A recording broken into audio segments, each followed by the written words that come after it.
actually started playing when I was around 16 or 17 in high school. I'm 24 now, so when the game first came out, I played for about 2 or 3 years.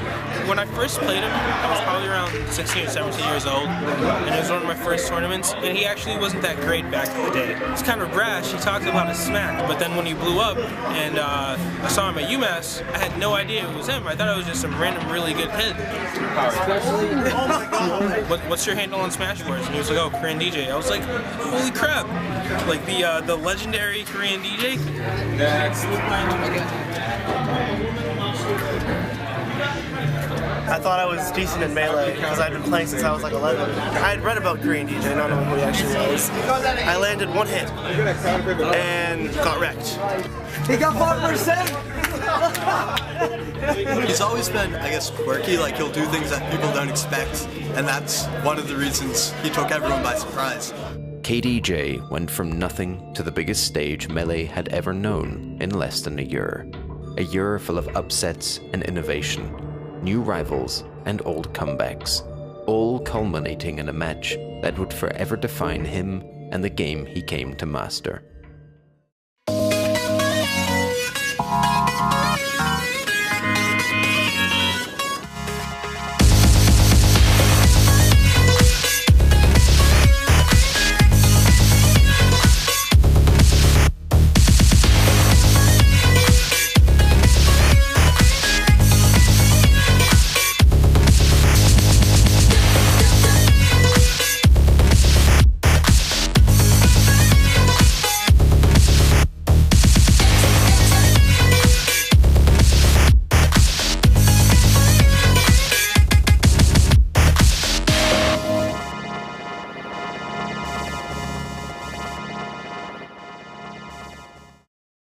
What PC's got to be thinking. Oh, that's going to do it! The finals go to PC Chris, winner of the New York City season opener. Pizza Chris was the first of the young kids. They were all young, and they were different than Ken and Az and Isaiah, or even myself and husband. They were a different breed. Pizza Chris paved the way for Korean DJ and Mewtwo King. All three of them basically came to prominence at the same time. PC had kind of, started developing on a little bit earlier. M2K had gone to some local tournaments around here even. He wasn't like at that level yet. He didn't have any level of mind games really. He was just relying totally on his knowledge of tech skill.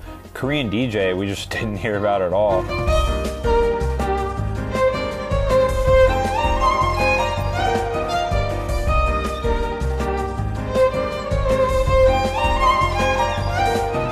The first orchestra meeting I had was absolutely horrifying because I couldn't read sheet music. I just play by ear. For some reason, I became the concert master of the orchestra. And I just went from this guy who just has absolutely no idea how to read sheet music to becoming the concert master in 4 years. I was like, I don't know how that happened.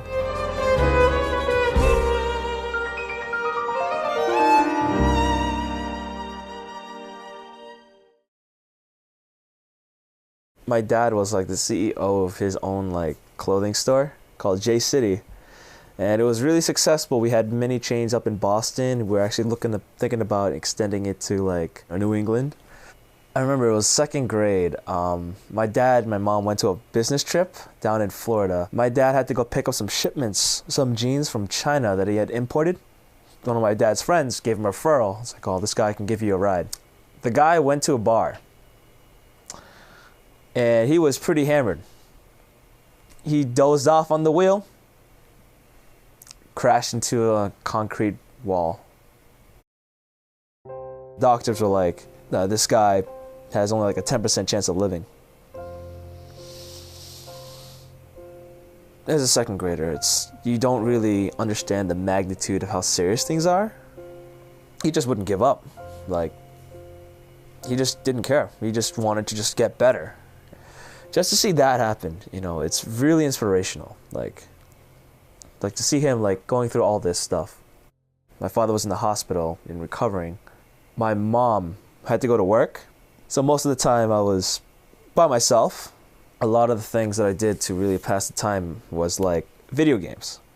I think the first serious tournament he went to was the one I ended up running. I used to play with the Fall River crew. It was the Ninja Turtles. It was Crazy Jones, Hayato, Roga, Eve, Unknown Force. He understood the game like decently well, but you would never have guessed he was going to be one of the best players in the world at that point. I was doing okay. I was getting like maybe 9th place in my local tournaments. It was like decent. But I wasn't satisfied. I wrote down a list of all the people around me. Who's better than me? It was like a ladder process. I do it step by step by step by step by step. I went to a tournament on the East Coast randomly, but I didn't have a partner. I asked around on the boards, and one guy offered. His name was Korean DJ.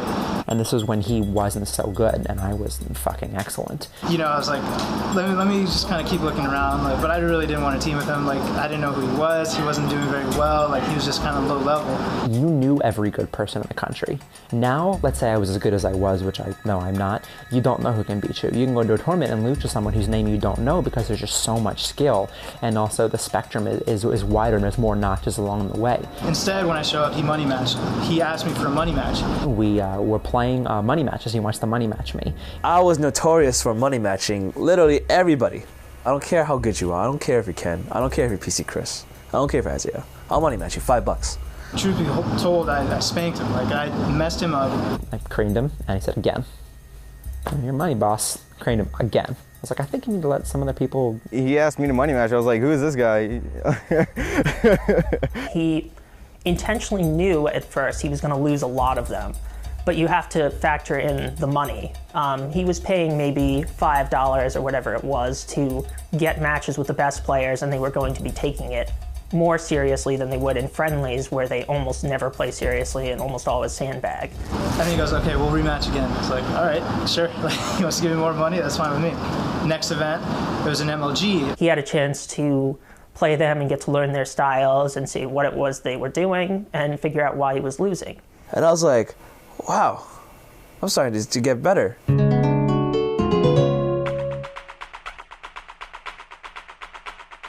He just started improving exponentially every time he would play. And it was down to the wire. It was down to the last hit. And I was just thinking, this kid is getting fucking good. I wouldn't be surprised if he beat me in the tournament at that point.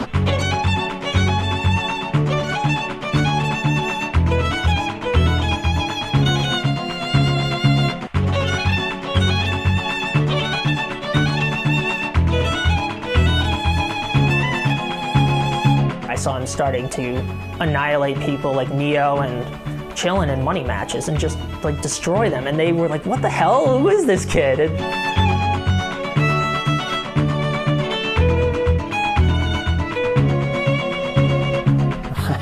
I can't even keep up with them.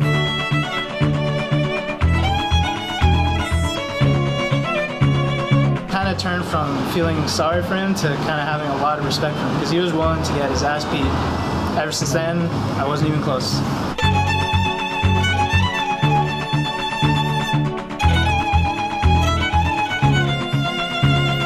And it was a brilliant strategy that very few other players were doing. At every tournament, he had the plan of, in the end, becoming the best.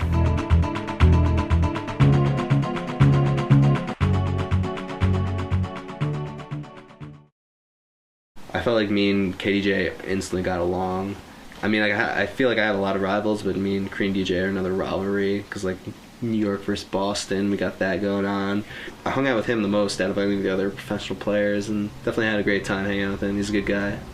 They had 5 normal tournaments, like regional tournaments, like one in New York, one in Texas, one in Chicago, one in Florida, and then one in Cali. And then they had a playoff in New York and then a final in Las Vegas, and that was like the 2006 lineup. All the regional ones were $2,000 for first place. For New York playoffs, first place was $5,000. The finals in Vegas was $10,000. I didn't have any trouble winning locals, but I also just didn't get too much like pleasure out of it. H2I was pretty much dead. Azen wasn't playing. I started to think, you know, okay, maybe I should retire as well, like Azen is. But Azen decided to come back. He was really excited about it. He was like, okay, you know, now that there's this point system and shit, like, let's see what we can do, given that we've already missed a couple events. So we go to Chicago. This is JV. I'm checking in with Dreffen here again. We're watching a big match of Isaiah and Azen. You know, the crazy thing about Azen is he had just come back from a hiatus, but he was already, like, his goal was first, period.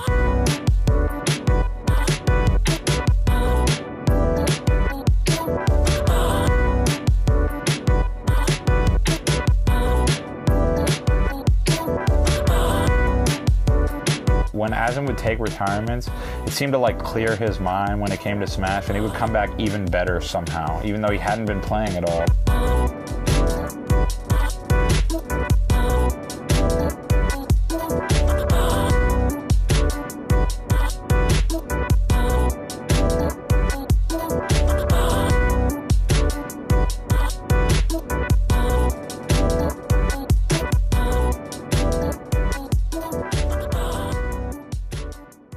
All right, we're live here. We got a big match here. We got Mewtwo King versus Azen. We're down to the top 4 in singles. Who's going to do next? It's really looked like Azen's got some momentum going in that last match, and let's see how long he carries it over here. Some nice combos by Mewtwo King. He pulled off, let me think if I can recap that real quick. 2 up airs, a back air, a neutral air, and then an up smash, and that was a beautiful stock by Mewtwo King. When he first came out, I despised him. He represented everything terrible about the Smash community. Like I was saying earlier about how cool it was when we found out about DA and that they're not just these basement-dwelling nerds, M2K was that basement-dwelling nerd. Especially when he started to get good is when I really had a problem with him, because I didn't want this guy to be the face of Smash. For that reason, I was kind of mean to him for a while, which I do regret, because it was kind of baseless, you know, just the fact that he looks like a nerd. As he's trying to do his best to get Mewtwo King onto a platform, because that's when he can really do some heavy-duty combos right there. He knows he can't afford it. Oh, and that looks like it will end it. And a nice victory by Mewtwo King, takes it 3-1 over Azen. He beat Azen, and, you know, that ended Azen's tournament, and Azen would have had Chu and then Ken. And I feel like, you know, even if Azen hadn't beat Ken, that would have been an incredible finals, and he definitely would have beat Chu. And that will do it. Ken takes the victory, and another first-place victory knocks to his belt. I think Chu was feeling so much pressure where he just sort of would just collapse and just not take anymore, just want to give up and just go back and fly back home to Virginia. He felt like he was being pushed to the end of the wall in the house because of things that probably affected Ken and Maneklad's performances in tournaments. I couldn't try my best during tournaments because I felt as if they would kick me out of the house. And I didn't want that because I was dating Helen. So I kind of held back. It was like, I don't know what to do with myself. Like, I love Ken's sister, I love my girlfriend, and also I love Ken and Maneklad, but they're pushing me so hard that I don't know what to do with myself anymore. And what should I do? Do I go home? Do I stay here? I don't feel comfortable anywhere because I don't have my East Coast connection anymore, and my West Coast connection is in tatters right now. Should have stuck with Azen chilling. You know how I wrote down that list of people to beat? Ken was at the top. When I first saw Korean DJ, I would just hear someone say, money match, money match, money match, money match. He was the final goal and achievement, alongside with being the best ever. He must have chugged 6 Red Bulls or something before he went to the tournament, because the guy was hyper. MLG Orlando, winners semis. I have never played as well as I did in MLG Orlando against Ken.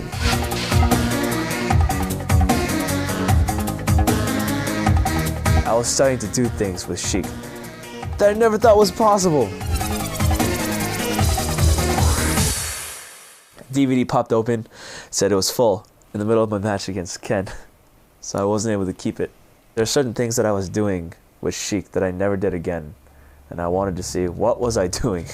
He was just very, very aggressive and very hyper. It comes to a point where you have to be really defensive against that or be more hyper and aggressive. And I was right in the middle of that, so I guess his style pretty much countered my style. I'm so in the zone, and I defeated him. I could read him. I mean, he was an open book, but it doesn't mean anything if you can read a book if every single time you turn the page you get a paper cut or something like that, you know? The entire crowd just went uproaring, they were going crazy, and I just felt like I just won the tournament. And then I played against Azen's Marth. I beat Ken's Marth. I got this. I lost. I beat Ken's Marth, but I lost to Azen. Within the pros, I mean, certain people did better against other people. And it all goes down to their play styles and their personalities. Muji King is perfect. He plays the game perfectly. And so when you play the game perfectly against someone who's really, really smart, it doesn't matter.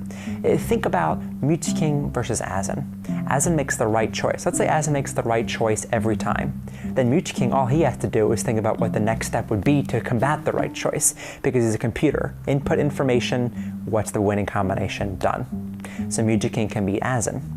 Let's say Azen fights Korean DJ. Now Korean DJ is a ball of white hot flame, okay? Azen is not fazed by that. Azen is cool as a cucumber. Azen is what it is. He just sees the game. So when Korean DJ goes nuts with all his craziness, Azen can just wave dash back, F smash, and just sort of take care of him. So Azen can be Korean DJ. Have a Korean DJ with all his fire, Muji King can't combat that. Muji King doesn't know, those coordinates do not compute. You can't put in Korean DJ what he's gonna do because he's learning as he goes. So Korean DJ can beat Muji King. Azen played KDJ right after he had beaten Ken in the same exact matchup and dominated him. Chu came all the way back through losers and beat KDJ in losers finals, and then that set up Azen versus Chu. Azen actually already beat Chuda early this tournament with Cap Falcon. Oh, I think was that a 3-0? It was a 3-0. It was 3-0, yeah. I heard about it. Chu was really looking to win this because Chu had not won an MLG all year. He's been getting the second to Ken regularly. I can see Azen taking this life off, but it's going to be hard. But Chu really good with that sidestep. Oh, really nice sidestep and kind of got him. All right, we got a lot of applause going on for Chu. Yeah, it seems the majority of the people here for Chu, even though Chu's West Coast and this is an East Coast tournament. It's just so hard, and like there goes his stock. And that was chilling in the background by himself. All that crowd that you hear is just chilling. I was by the commentators table like freaking out. No one said anything but chilling in the audience for Azen right now. Azen was down 3-1 to Chu's Ice Climbers on Stadium. Azen's down right now, 3-1. And he just brought it back and won. And that's a good. And then Azen wins the tournament. Just won Azen wins the tournament. And Killen's hugging Azen. A few months earlier, I was considering possibly quitting or whatever, and now like we're back on top, so it was sweet. Unfortunately, there's a loser, and Chu looks really disappointed right now. You want everyone to be friends after the match, and you just hope Chu doesn't take it any personally. Towards the end of the MLG season, I didn't even place very well, so it was all kind of shaken up in my head. I didn't know what was going on. I started off first, got third at Dallas, second at Anaheim, fifth at Chicago, which was my lowest placing at the time. And then at Orlando, I finished 13th, which was the last one before New York. I lost to Hugs, which honestly, he's always been someone I've struggled versus, and he knows that, and I know that. He's one of the few really, really good players that I was able to beat, and that's probably what made a big part of my success as a player, is that I had that ability. Skill-wise, yes, he was better than me. He just seemed to have problems with me, so I greatly enjoyed playing him. I didn't want to say like, oh, I'm not good anymore, like, or I'm not going to be placed in top 3, because even though I might not believe it, like subconsciously I'm going to be thinking it, and like it's just not a good idea. At the playoffs, there's less field of players because the sponsored tournament's not based on like player attendance. The way singles was structured, you had to have like points to get in. If you weren't top 7 in points, there was only one spot left to get into that final bracket, and we all knew it was going to be Azen. Congratulations to Azen, our level 1 champion. Right now we got a big matchup coming. We got Ken versus Azen on station 1. Ken versus Azen on station 1. The first round was just full of these ridiculous matchups, but obviously the most ridiculous was Ken versus Azen, because Ken was 1 seed, Azen was 8 seed, since he was the one that had won the spot. This is OmniGamer reporting from MLG New York 2006 playoffs. Yeah, and this is White here commentating with OmniGamer. Now, this is probably the biggest matchup of the season, and quite possibly also the biggest matchup of this tournament here, because as many people believe, this head-to-head confrontation may very well determine the outcome of the entire tournament today.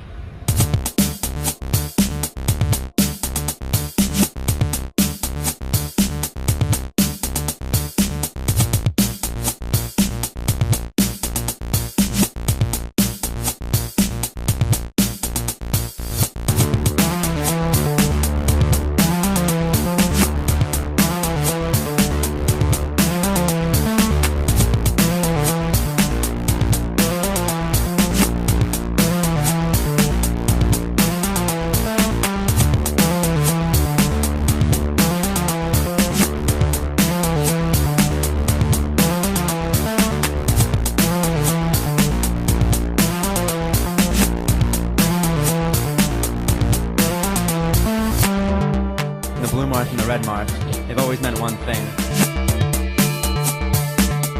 This is East Coast versus West Coast incarnate. He was the new Asin, he was our hope for East Coast. Exactly. And now Asin's back.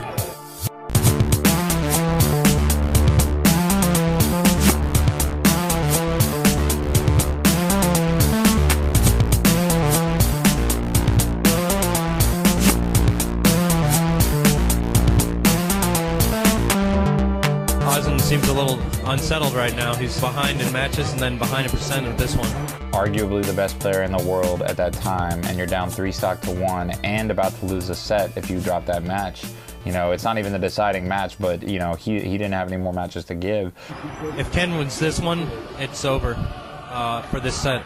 Asin would have to fight his way all the way through losers to have another rematch. Difficult losers bracket, that's for sure. Yeah, I'll predict Asin to come back and see Ken again. I will, but it's going to be really difficult. And Asin's going to have to play his top of his game consistently for several matches in a row. Oh, no. That's it. Oh, my fault. He gets back on. Came back. Just barely. Oh, right. Asin got a 10. It's the mark, though. It's all going to be about grabs here. Ken gets the first. Ken has the lead, but Asin can come back with a combo and get him with a spike. But you see that. Okay. Asin going to grab it, might have a chance, but Ken just keeps getting him first. There it is. Uh-oh. Use it, Asin. Keep guessing. If Ken makes a mistake right there, he'd get tippered. And uh-oh. That's a tipper. Do it, Asin. Ken made a mistake by jumping so early. Oh, my God. Oh! And Asin pulls it off. Oh, yeah. Asin at like 130 on his last stock just brought it back. It was the greatest comeback, in my opinion, of all time. People will point to videos where there's a stock difference of a greater comeback, but when Asin beat Ken and that Marth ditto, that was out of control. And then ended up like 2-stocking him last round, so he won pretty solidly. So that alone remains the only time Asin's ever bested Ken in a tournament, ever. And the fashion that he did it in, like, that's one hell of a way to break a mental block, let me tell you that. KDJ beats M2K, so that sets up Ken versus M2K, first round of losers, and Ken loses. It wasn't fun anymore. Pretty much, like, it became like a job more so than, you know, actually playing the game and having fun. I was getting older. I was traveling way too much. I don't think my body could take it as much. Like, at first, my prime days, like when I first started, I could go on Smash for hours and hours and hours. Hours, literally, without even sleep, 3 days straight playing Smash. After 2-3 years of doing it, it just takes a toll on you. And there's people out to get you, gunning for you, just like that's what they want to do, just beat you. All those emotions, all that stress just like compiled, and then having like Chillin' Dude or whatever yelling in my ear next to me, I couldn't handle it anymore. I mean, props to him for like coming back and stuff for 3 stocks, but I mean, at that time and moment, I was just like, I think I needed a break.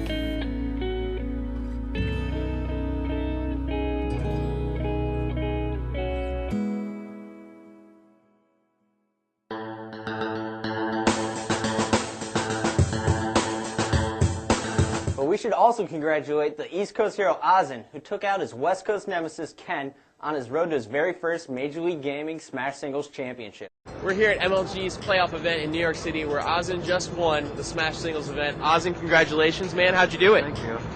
Oh, I just went all Marth. Marth for me is just, you can be so easily creative with them, and he has a very cheap spike, get very cheap kills and forward smash. And just, I don't know, he's just really easy to use. All right, well, this makes 2 tournaments in a row for you, shooting for 3 in Las Vegas. Yeah, I hope so. All right, well, congratulations, and we'll see you in Vegas. MLG Las Vegas, that we have here the epitome of MLG. We were at the Red Rock Casino.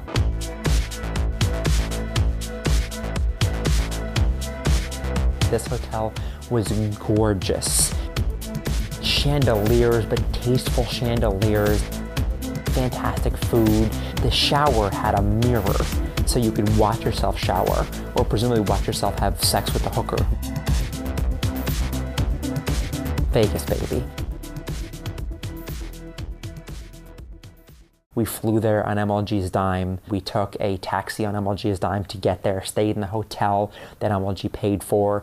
So everyone there already feels like a pro. It was a very unusual tournament. It was very small, I think top 8 only bracket. So being in Vegas, it meant that only a few spectators could turn up, and all of them were from the West Coast. So the Ken Alliance turned up again, which is about 12 people. And a few of the East Coasters turned up with their support crew and stuff like that. So I think husband and wife were there, JV was there obviously. It was very intimate sort of finals. I was thinking at the time, like, I think this is probably going to be my last tournament. My fire is about to burn out. I got to try. I definitely know I could compete and beat these guys. I tried to just narrow it down to matchups that I liked and that I didn't like. And the only 2 people I wanted to avoid was Hugs and Azen. My whole life was to win the MLG Lost Championships. Because that pretty much means you won everything.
Ken just so aggressive right in Azen's face, not giving him any time to breathe.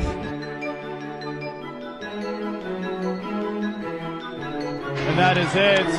Congratulations to Ken. And DJ knew right away, he's ready to go. Yeah, he was just like that he looks last angry. night. He's hungry for blood.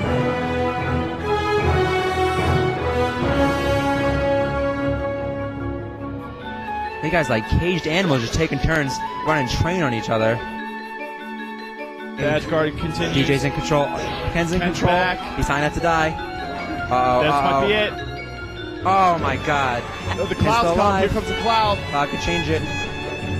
Oh my god.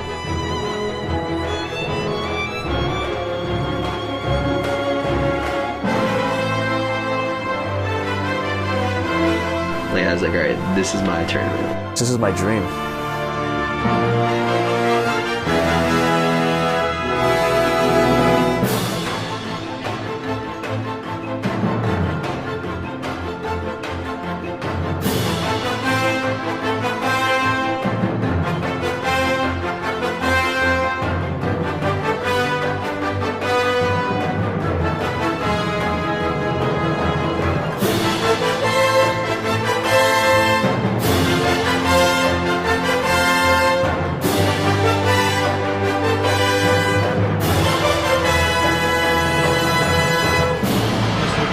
There it is, the up smash. PC has won. Congratulations to PC Chris. He came in at the beginning of the season, stunned everyone by beating Ken. He outlasts everyone else. He's going to take home $10,000 and be crowned the national champion of Super Smash Brothers. It was almost like a body high. Like, I just felt great the entire day. I never wanted to be the best player. That was never my goal. But just like putting my time into something and seeing like these great results, you know, like I couldn't believe like from this game that I picked up with my friends that I able to accomplish something like this. I was set on third. I was like, I'm happy. I'll take third. When he got third and when he didn't become the best player anymore, he's like, you know what, that's okay. I can retire pretty happy because I know that I've done a lot in my time and I was during a pretty, I guess, a golden era of Smash. So even to this day, he'd still be called the king of Smash just because he dominated during that era. I felt like a huge weight was lifted off my shoulders. Like I can just be happy. Like I was just like one game away from being the champion. I couldn't go to sleep for about 4 days. It hit me hard when I had lost. Like, it really hit me hard. I beat Mewtwo King, I beat Ken, and I got the PC Chris. For some reason, I couldn't beat him. I couldn't beat him.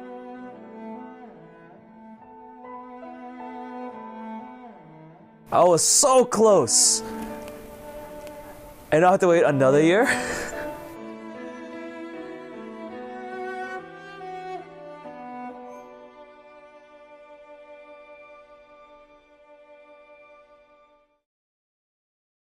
If I had to pick my favorite Smash player of all time, it would no doubt be Korean DJ.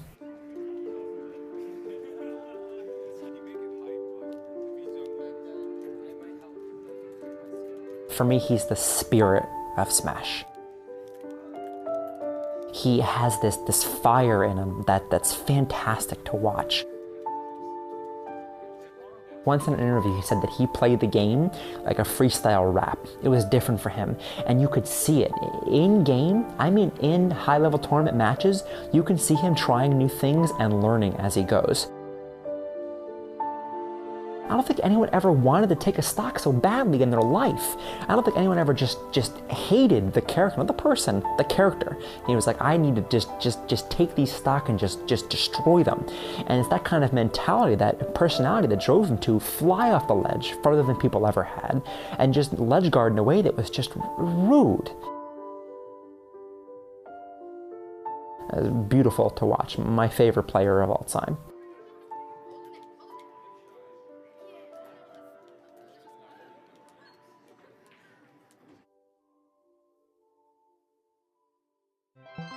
It was 1, 2, 3. That's it.